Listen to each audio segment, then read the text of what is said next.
Growing up as a child, I did not really have that many toys. The ones I did were mostly just action figures and cars. It's no surprise that to this day I still have a deep interest in cars. However, I do suspect that the Fast and the Furious movies might just have something to do with it. Like most other kids my age around here, I did watch a lot of TV shows, mostly just cartoons though. We only had one state-run television channel, and we were very limited in choice when it came to the shows. It was mostly just Teenage Mutant Ninja Turtles, Captain Planet, and Tom and Jerry. We did get a few newer shows later on like Samurai X and Jumanji, however, I grew out of the habit of watching cartoons by then.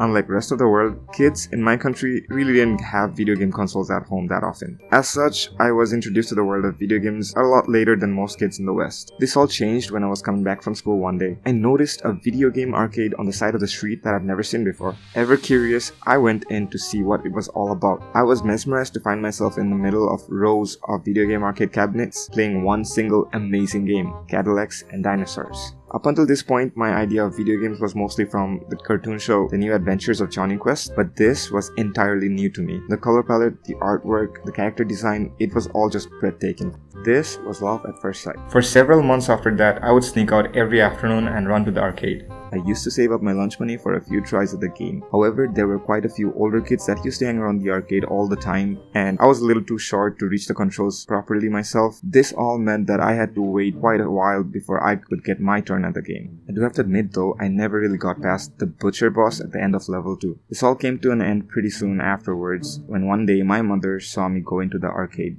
And when I got back home, Armageddon was waiting for me. I distinctly remember never setting foot into that video game arcade ever again. Fast forward a few months, and one fine afternoon, there was a knock at the door. I opened it to find the kid next door standing right there. "Hey dude, wanna come over? My parents just got me a new video game console."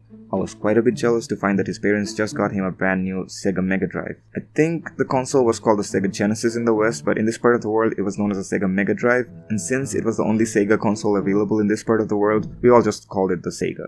Every time after that he would ask me to go over to play with him on his Sega. I would have to watch him play Sonic for hours before I could have a try at it myself. This all made me sad and depressed, and soon afterwards I stopped going over to his place. Little did I know though, the video gaming gods were about to bless me. No, I did not get a console of my own if that's what you were thinking. One fine weekend, I found out that my best friend from school was moving into my neighborhood. And guess what? He had a Famicom clone and a bunch of games.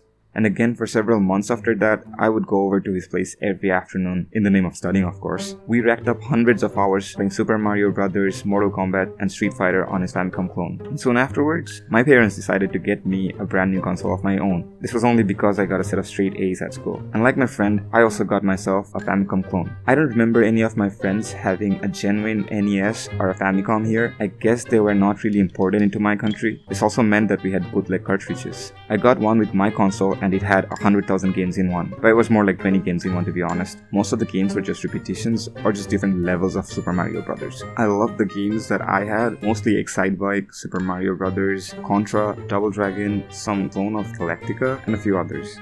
Okay, I got a confession to make, and I'm gonna disappoint gamers all across the world when I say this, but I never really liked Mega Man, and I haven't really played any of the Zelda games. On top of that, I've only played Metroid like a couple of times. These games were really hard to find.